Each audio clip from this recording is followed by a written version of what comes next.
नमस्कार मित्रों, आप सभी का स्वागत है हिंदी साहित्य बाय सागर पर।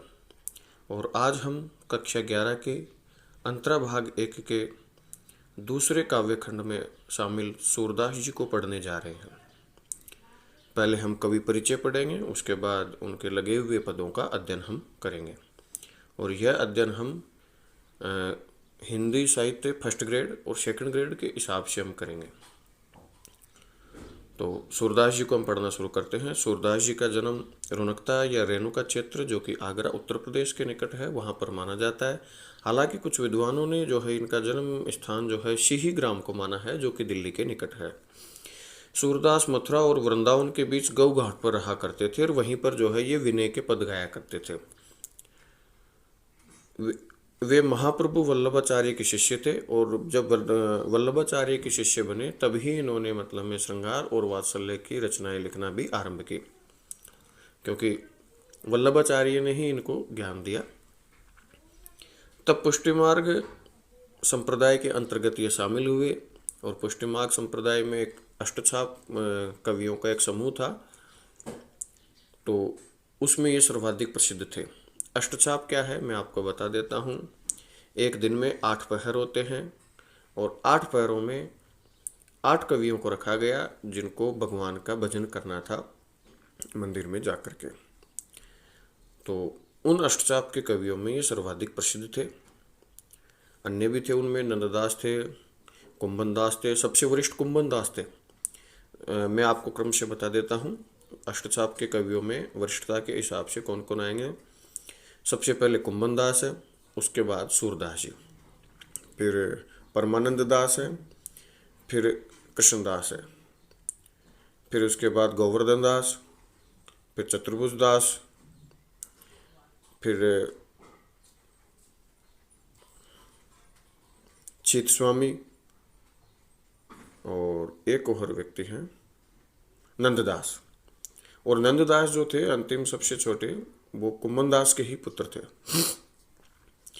सूरदास के बारे में कहा जाता है कि वे जन्मांध थे, परंतु उनके काव्य में प्रकृति और श्री कृष्ण की बाल लीलाओं आदि का वर्णन देखकर ऐसा प्रतीत नहीं होता है। यानी कि लगता नहीं है कि जिस तरह की रचनाएं उन्होंने लिखी है वो जन्मांध व्यक्ति कोई लिख सकता है। सूरदास सगुणोपासक कृष्ण भक्त कवि हैं।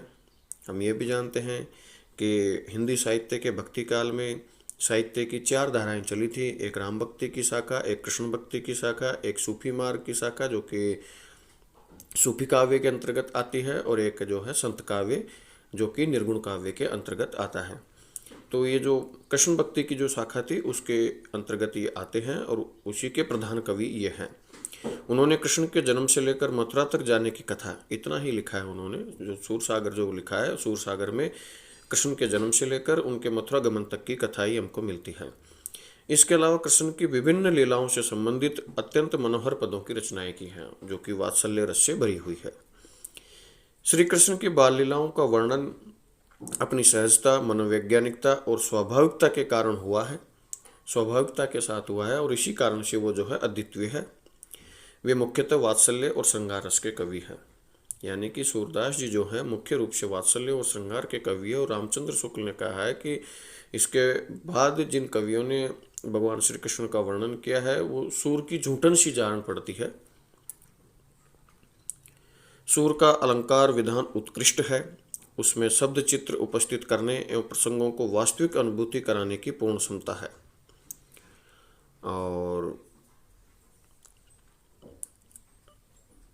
सूर ने अपने काव्य में अनेक अलंकारों के साथ साथ उपमा, उत्प्रेक्षा, रूपक का कुशल प्रयोग किया है। यानी कि अलंकारों का इन्होंने अच्छा प्रयोग किया है, जो कि हम पदों में देखने भी वाले हैं। सूरदास जी की भाषा ब्रजभाषा है। साधारण बोलचाल की भाषा को परिष्कृत कर उन्होंने साहित्यिक रूप प्रदान किया। उनके काव्य में ब्रजभाषा का स्वाभाविक, सजीव और भावानुकूल प्रयोग है। सूर के सभी पद गेय हैं, वे किसी न किसी राग से संबंधित है। उनके पदों में काव्य और संगीत का अपूर्व संगम है, इसलिए सूर सागर को राग सागर भी कहा जाता है। ध्यान रखने वाली बात है, प्रश्न बन सकता है कि सूर सागर को अन्य किस नाम से जाना जाता है, तो वो राग सागर के नाम से जाना जाता है। सूर सारावली और साहित्य लहरी सूरदास की अन्य प्रमुख काव्य कृतियाँ हैं, जिसमें ये जो साहित्य लहरी है ये अलंकार शास्त्र की पुस्तक है, ये भी आपको ध्यान रखना है। पाठ्य पुस्तक में उनके 2 पद संकलित किए गए हैं। पहले पद में कृष्ण की बाल लीला का वर्णन है। खेल में हार जाने पर कृष्ण अपनी हार को स्वीकार नहीं करना चाहते और कई तरह की वो बहानेबाजी करते हैं, तो यहाँ पर बाल मनोविज्ञान का सूक्ष्म चित्रण देखा जा सकता है। दूसरे पद में गोपियां आपस में सखियों से कृष्ण की मुरली के प्रति जो रोष प्रकट करती है, उससे कृष्ण के प्रति उनका प्रेम ही प्रकट होता है। ये प्रसंग क्या है कि जो गोपियां हैं वो मुरली को अपनी सौतन मानती है, क्योंकि उसकी वजह से भगवान कृष्ण उनकी तरफ ध्यान नहीं देते और वो खुद जो है उनके साथ हमेशा रहती है और उनसे जैसा चाहे वैसा करवाती है। मुरली कृष्ण के नज़दीक ही नहीं है, वह जैसा चाहती है कृष्ण से वैसा ही करवाती है। इस तरह एक तो वह उनकी आत्मीय बन बैठी है, दूसरे वह गोपियों को कृष्ण का कोप भाजन भी बनवाती है। इस पद में गोपियों का मुरली के प्रति ईर्ष्या भाव प्रकट हुआ है। तो 2 पद हमारे संकलित है, एक बाल लीला का है और एक श्रृंगार रस का है, जो कि गोपियां कृष्ण की मुरली के प्रति अपना रोष प्रकट करती है। अब हम पदों को पढ़ना शुरू करते हैं। पहला पद जो बाल लीला का है, बाल मनोविज्ञान का है, वो हम देख लेते हैं कि खेलन में को काकु गुसैया, हरिहारे जीते श्रीदामा, बरबसी कत करत ऋषैया, जाति पाति हम ते बड़ नाही, नहीं बसत तुम्हारी छैया, अति अधिकार जनावत याते, जाते अधिक तुम्हारे गैया, रूठई करे तासों को खेले, बैठे रहे बैठी जहत हैं गवैया, सूरदास प्रभु खेल्यो चाहत, दाव दियो करी नंद दुहैया।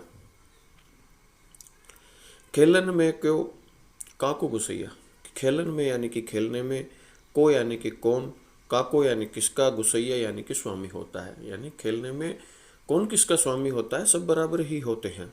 हरि हारे जीते श्रीदामा, अब ये सिद्ध बात है कि हरि जो है वो हार गए हैं, यानी भगवान श्री कृष्ण जो है हार गए हैं और श्रीदामा जो है जीत गए हैं। बरबसी कत करत ऋषैया, बरबसी फिर मतलब में व्यर्थ में ही, कत यानी कि क्यों, करत ऋषैया यानी कि गुस्सा, फिर आप जो है व्यर्थ में ही गुस्सा क्यों करते हो। भाई ये तो क्लियर सी बात है कि श्रीदामा जीत गए हैं, आप हार गए हैं, तो बरबसी यानी कि फिर आप फालतू में ही व्यर्थ ही, कत करत ऋषैया यानी कि आप गुस्सा कर रहे हो। जाति पाति हम ते बड़ नाही, कि आपकी जाति पाति यानी कि जो जात है वो भी हमसे बड़ी नहीं है, यानी कि हम तो ब्राह्मण हैं, श्रीदामा ब्राह्मण है। ना ही बसत तुम्हारी छैया, और ना ही यानी कि नहीं, बसत यानी कि बसते हैं, तुम्हारी यानी कि तुम्हारी, छैया यानी कि छाया में, यानी कि हम तुम्हारे सेवक भी नहीं है, तो फिर आप ऐसा क्यों कर रहे हैं। अति अधिकार जनावती आते, अति अधिकार यानी अत्यधिक अधिकार, जनावत यानी कि आप जता रहे हो, याते जैसे, जाते अधिक तुम्हारे गैया, जैसे अधिक तुम्हारी गैया है, और ये वास्तविक बात है। तो वो इसी बात को इंगित करते हुए कहते हैं कि तुम्हारे पास कुछ गाय अधिक है, तो क्या तुम इसीलिए अत्यधिक अधिकार हम पर जना रहे हो और आप जो है खेल में इस तरह की घटनाएं आप कर रहे हो। रूठ ही करे तासों को खेले, रूठ ही करे यानी कि जो रूठता है उससे भला कौन खेले, यानी कि खेलने में जो रूठता है। अब रूठने के भी 2 अर्थ है, एक तो रूठना मतलब में रूठना ही है, और दूसरा रूठना यानी कि रुष्ट होना यानी कि गुस्सा होना। तो खेलने में जो गुस्सा करता है या जो रूठ जाता है उससे भला कौन खेले। रहे बैठे जहत हैं गवैया, रहे बैठे यानी कि फिर बैठे रहे, जहत हैं यानी कि यहाँ वहाँ, गवैया यानी कि वो खेलना नहीं चाहते थे, तो कोई खिलाड़ी इधर जाके बैठ गया, कोई खिलाड़ी इधर जा कर के बैठ गया, क्योंकि भगवान श्री कृष्ण तो मान ही नहीं रहे थे अपनी हार को। फिर अंत में प्रभु के बारे में सूरदास जी कहते हैं कि सूरदास प्रभु खेल्यो ही चाहत, सूरदास प्रभु खेल्यो ही चाहत, यानी सूरदास जी कहते हैं कि प्रभु जी खेलना चाहते हैं, खेल्यो ही चाहत यानी कि अब उनका खेलने का मन हो गया है। तो फिर वो क्या करते हैं, दाव दियो करी नंद दुहिया, दाव दियो यानी कि दाव दे दिया, यानी कि खेलना आरंभ कर दिया, नंद दुहिया यानी कि नंद की दुहाई दे करके। हम भी बचपन में खेलते थे तो माता पिता की दुहाई दे करके हम कहते थे कि नहीं अब मैं आगे से ऐसा नहीं करूँगा, और मैं बिल्कुल हार गया हूँ, मैं मानता हूँ। तो यही बात श्री कृष्ण की आई है कि नंद दुहिया, यानी कि भगवान श्री कृष्ण ने नंद की दोहिया दी कि अब मैं ऐसा बिल्कुल भी नहीं करूँगा, और अपना दाव दे दिया। तो ये इस पद का अर्थ है, और आशा करते हैं आपके पूरा पूरा समझ में आया होगा। अनुप्रास इसमें जगह जगह है। कतकरत ऋषिया, कतकरत में अनुप्रास अलंकार है, और अति अधिकार इसमें भी अनुप्रास अलंकार है, याते जाते अनुप्रास अलंकार है, जहत है इनमें भी अनुप्रास अलंकार है, और भाषा इसकी ब्रजभाषा है, और पदों में माधुर्य, जो इसके पद हैं वो माधुर्य गुण से युक्त हैं, और बाल मनोविज्ञान का सुंदर चित्रण हुआ है। प्रश्न बन सकता है कि निम्नलिखित पद में से असंगत है, और उसमें से 3 पंक्तियां दी गई कि भाषा माधुर्य गुण से युक्त है, बाल मनोविज्ञान का सुंदर चित्रण है, ब्रजभाषा है, और एक ऐसा दे देंगे जो इनसे संगत नहीं होगा। तो आपको ये सारी बातें भी आपको ध्यान रखनी है।